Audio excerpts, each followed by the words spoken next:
Good morning from Panhandle Outdoors, America's only daily outdoor TV show. Your source for fishing, hunting, and information for folks who enjoy the great outdoors. Now sit back, relax. It's Panhandle Outdoors.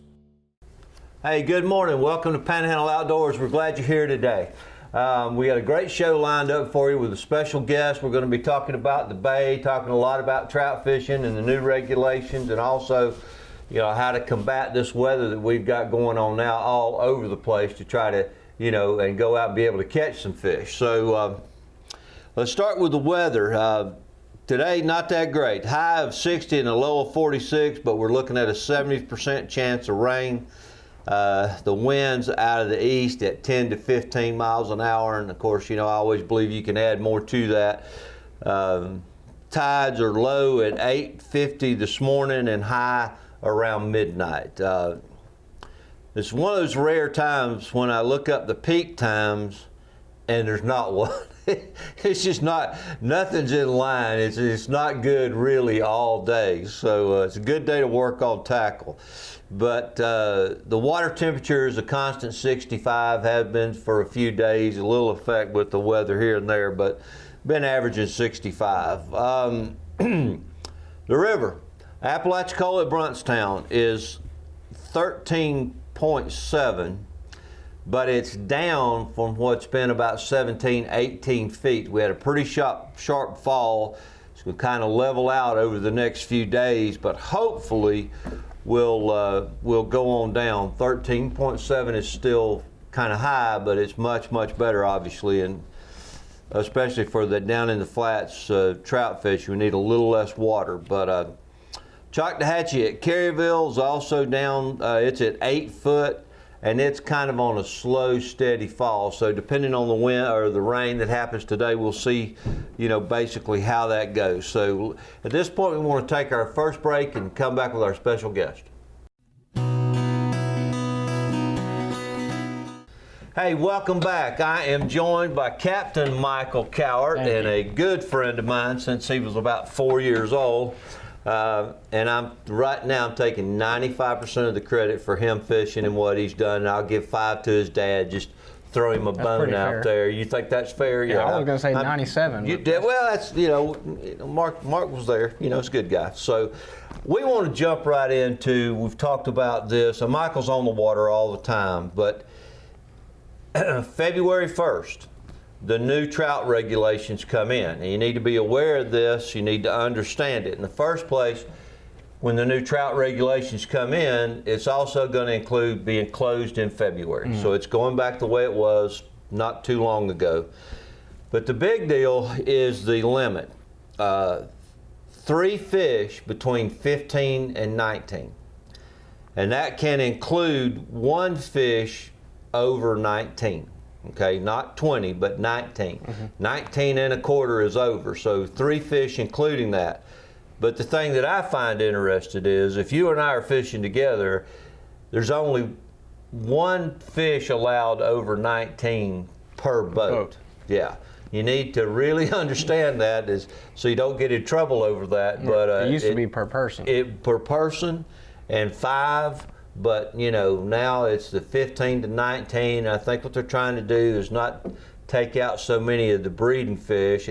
And I've talked to a couple of guys. Well, Michael's full-time captain, professional captain. So what are you seeing out there when it comes to trout fishing or finding trout? Well, the way I look at it is if you're going to target trout, like if that's what we're going to catch, is our trip is to go catch trout, we can find some pretty decent trout to go get on, and that's not too big of an issue. But what I've been seeing the decline is whenever we're targeting redfish or we're just out messing around on the water and we want to make a couple casts, you're not catching the good trout as much anymore unless you're physically going trout fishing. That's a good point. You're not getting those byproduct catches. The residual trout. Exactly. They're not there, yeah. And you're catching a bunch of these little dinky trout, and we always say, oh, well, you know what, that's a good sign that in a couple of years we're going to have a good trout fishery, and then it never shows up. I mean, it's not terrible. It's not as bad as it could be because we're getting ahead of it now. So, which I'm a fan of. Yeah, and I've talked to Matt Smith and I've talked to a couple other guys, and everybody that's on the water is pretty much a fan of what they're doing right now. And it's those big trout, they make great pictures and great stories. You know, if you put those back, you're contributing to the fishery. But you know, I mean, it's a done deal. It's coming, and it's going to start February the 1st, which is right around the corner. So, you know, look it up on your own. Make sure you know what you're doing. But 3 fish between 15 and 19.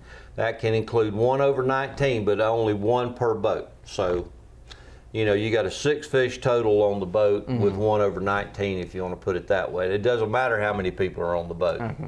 You have 3 people or 4 people on the boat, you still have only 1 trout over 19. Yeah. So you can't add more people and add more fish to it. Trout, in my opinion, are a lot better fresh.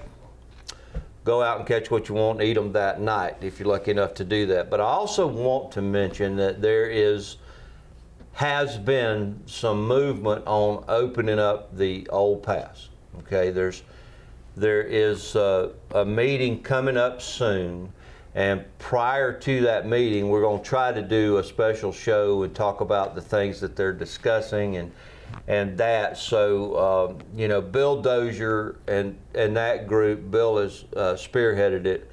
You know, he's never let this go. It's been a constant project, and when that meeting comes up, you know, we all need to be in attendance for that meeting. You know, that pass needs to be open. It needs to be open permanently. It was the original pass, and then after they dug out the pass we have now at State Park, the lack of boat traffic kept the old pass open. That's what kept the old pass open. So, you know, it started to close in.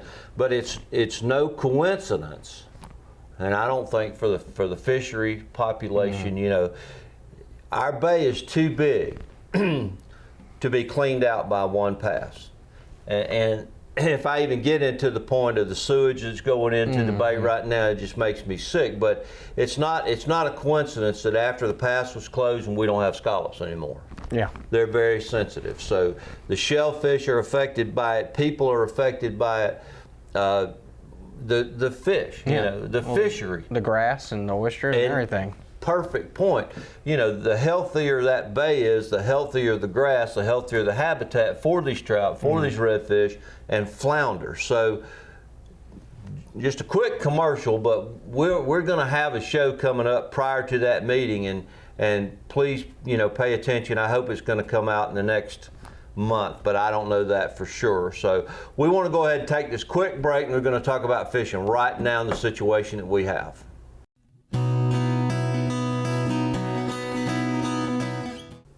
Hey, welcome back. Again, here with Captain Michael Coward. Michael, when I get stopped in tackle stores or wherever, and listen, thank you for coming up and saying how much you enjoy the show and Winston and everything, and I always appreciate that. Try to take time to talk to everybody that comes up.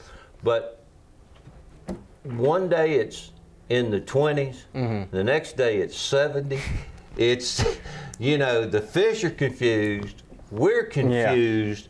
So how do you handle, you know, what are the things that you're looking for to be able to go out and successfully catch some fish?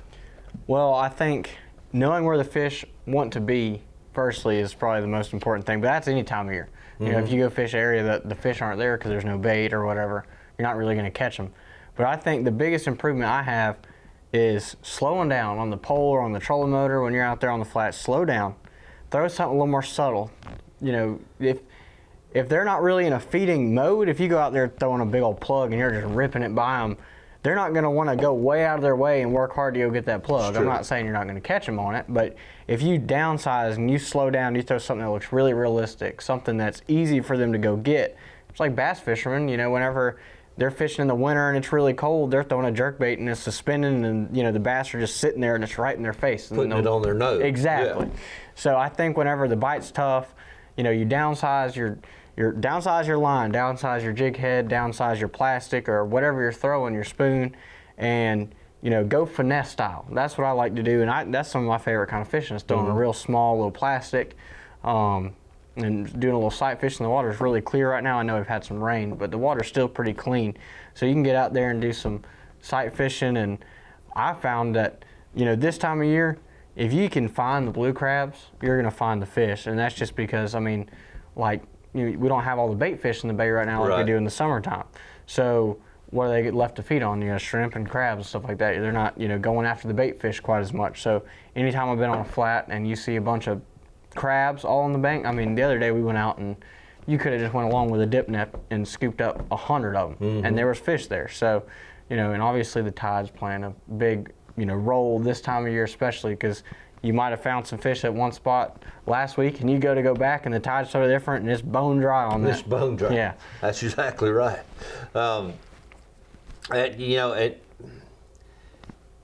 You hear a lot of people talking about, big bait, big fish, and that whole kinds of. But when you talk to pros and you're out there, if you downsize, to those smaller baits and this ultra clear water, for us,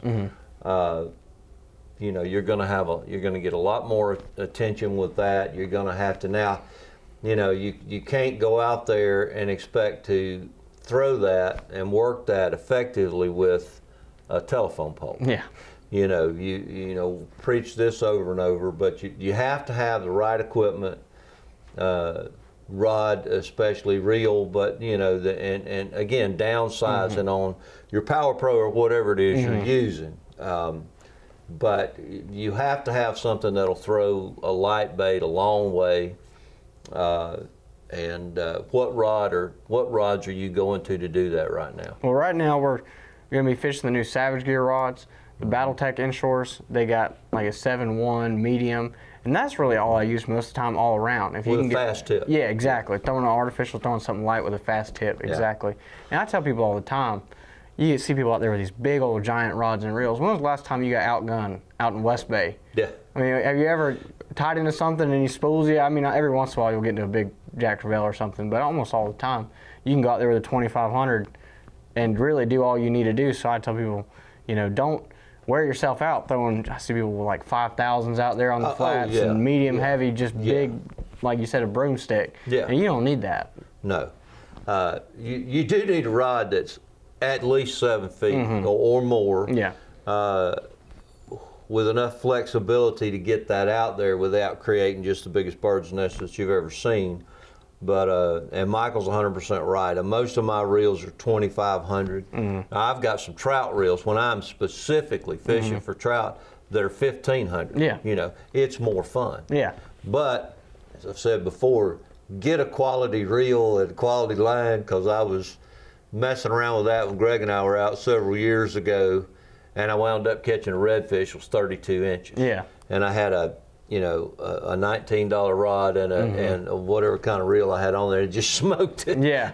It's absolutely smoked it. So that can happen. You need to be prepared for that. But what pound do you go to on your fluorocarbon and your this time of year to throw that, or any time of year? When the water is really clear like this, I find that 15-pound fluorocarbon is just fine. I know some people go lighter. If you go down below 15 and you're confident in it, that's fine. I'm not saying that you couldn't use it, but in the summertime, if the water's dirty, I'm usually using about 20, sometimes 25 if I'm fishing around a bunch of oyster beds or docks or something. Yeah. But this time of year, when the water's clear and you're out on a sand flat where there's no real hazards out there, I'm just throwing 15-pound fluorocarbon. Yeah. And it's working great. Yeah. Yeah, absolutely.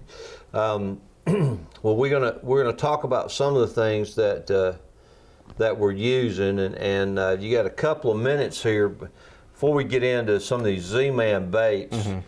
Like I said, a couple of minutes. Talk about these heads that you helped to design, which are ones that I fish, because I just think they're fantastic. Yeah. Well, this one right here is the Texas Eye by iStrike, and it's got an articulating head on it. So whenever you're using the bait, and with like a Lastech from Z-Man, this is buoyant. So this is making contact with the bottom, and this is able to swing freely, and you're getting a whole lot more action out of it. And that head itself is pretty slim, and it doesn't pick up on the grass too bad. So like I said, you got this articulating head right here, and it's got a little lead keeper underneath to keep your plastic from sliding down. And it's just a really good all-around head, whether you're throwing something on, trying to make contact with the bottom.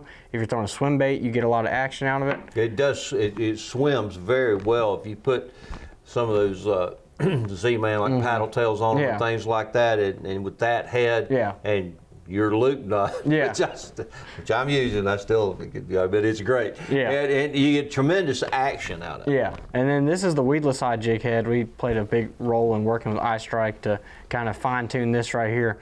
And it's actually the same exact front of the jig head on both of them. And it's just a normal jig head, but with a weed guard on it.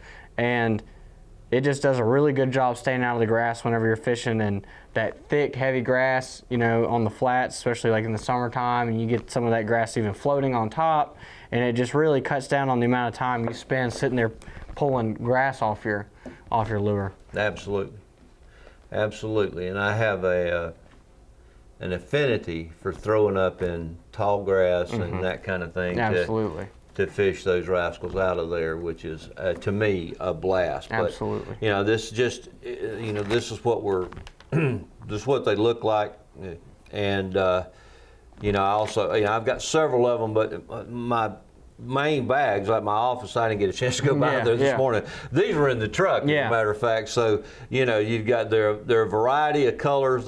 You know, you can match whatever the water is, whatever the hatch is, and sizes. So, you know, I've found those to be tremendous. But let's go ahead and take a real quick break, and we'll come back and continue this conversation. All right, welcome back. Let's continue this this talk. You know, this is, as Michael's saying, it's a great way to fish the shallow water, and that's so when you find those areas where you've got some fish and you know, a couple of feet of water, 18 inches of water, and we've talked about this over and over. But it's worth saying again, these Paul Browns, the Soft Dine XL, which you can see right there in a variety of colors, but this is a soft bait. When they grab it, they hang on to it because it feels like a bait. You know, it's a suspending bait, so you get it down, you move it, and you let it sit. Greg's a master at it. They hit it a lot of times when it's stopped. And I want to throw these in, these Miradine. They are suspending twitch baits. This is one I have not fished yet, but when I saw it in this pinfish, yeah, I had to have some of these. So, you know, I've got right there. I've got a ton of these, I promise you, because, and then this is one of my favorites as well. And I find these are outstanding for catching trout, and I don't catch as many redfish with them, you know, maybe once in a while, but they're just devastating for those trout. So, you know, that's a way to fish a little bit of deeper column of water. But, you know, Michael, just, you know, continue that conversation. One thing you said was intriguing, which anybody that fishes a lot or fishes some of these tours, there are guys who will go out there and stay in one place all day because they know at some point those redfish are going to be there. Exactly. I don't think you see that quite as much around here in Panama City. Now, there's been times where I do know schools been working through whenever the tide does a certain, you know, shift, and then I will power pole down and just sit there and wait. But you go to places on the East Coast where the tide movement is crazy, and they have all those massive oyster bars, whether you're in, you know, South Georgia on the coast, Jacksonville, St. Augustine, all the way down. You get those huge tide movements over there. And you get fish way up back in a creek somewhere that we can't get to even in a little skiff. And you put your power poles down, wait for that tide to turn, and then they're coming to you. And then, you know, your bite may not be all day. You only get that little window, but you caught your fish that you needed. Now, would I want to do that on a guide trip, or if we're out fun fishing? We're not sitting all day, but if we're fishing for $20,000 and I just need 2 of those fish, that may be what we end up doing. Camp out time. But there's, and see if you agree with this, Dave. There's no substitute for spending as much time on the water as you can. You got to go out, you know, for yourself. You have to find fish. You have to pattern, you know, points, and when you need to fish a falling tide, when you need to fish an incoming tide, and and the culmination of a bunch of time on the water. Yeah. It's just going to help you catch fish. Yeah, absolutely. Because asking Michael where he goes, or going on a trip and then going out there and trying to catch him yourself, it doesn't always work. Not the same. It doesn't always work. It's how you fish it, and I know Michael's got an inventory of spots and an inventory of what you catch where. I mean, he's done it all his life, and so and he's young, so. Spend your time on the water, listen to the tips like this when you get in. And I wanted to talk a little bit about, you guys had a pretty good year last year. Yeah, we did. And for those of you, and I'm sure you all know, but Team Shallowtails is Michael and his dad, my good buddy Mark. Mm-hmm. So, yeah, we had a pretty good year. We started off real strong, fishing some of the IFAs and the elites and the power pole that comes here to Panama City. Kind of tapered off toward the end of the year, but we had already got done what we wanted to do, which was qualify for the Redfish World Series, which is a new tournament. Last year was the first one. We were one spot out of making it last year. Yeah. So that was a tough break, but that's, just tells you that we got to do it a little bit harder this year, but we qualified for it, and that's in down in South Louisiana later this fall. Yeah. Mm-hmm.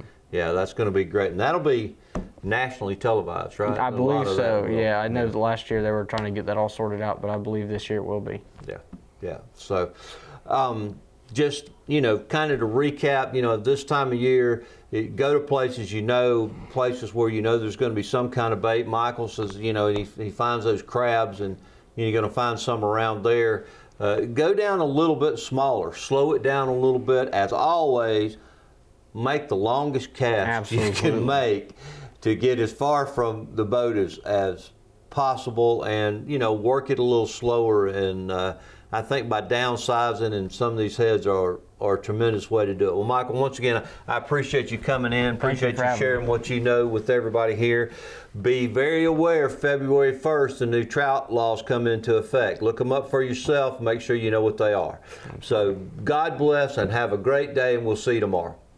Thanks for watching America's only daily outdoor TV show, Panhandle Outdoors with Winston Chester, featuring hunting, fishing, and other activities and information to help you enjoy the great outdoors. Join us next time for Panhandle Outdoors.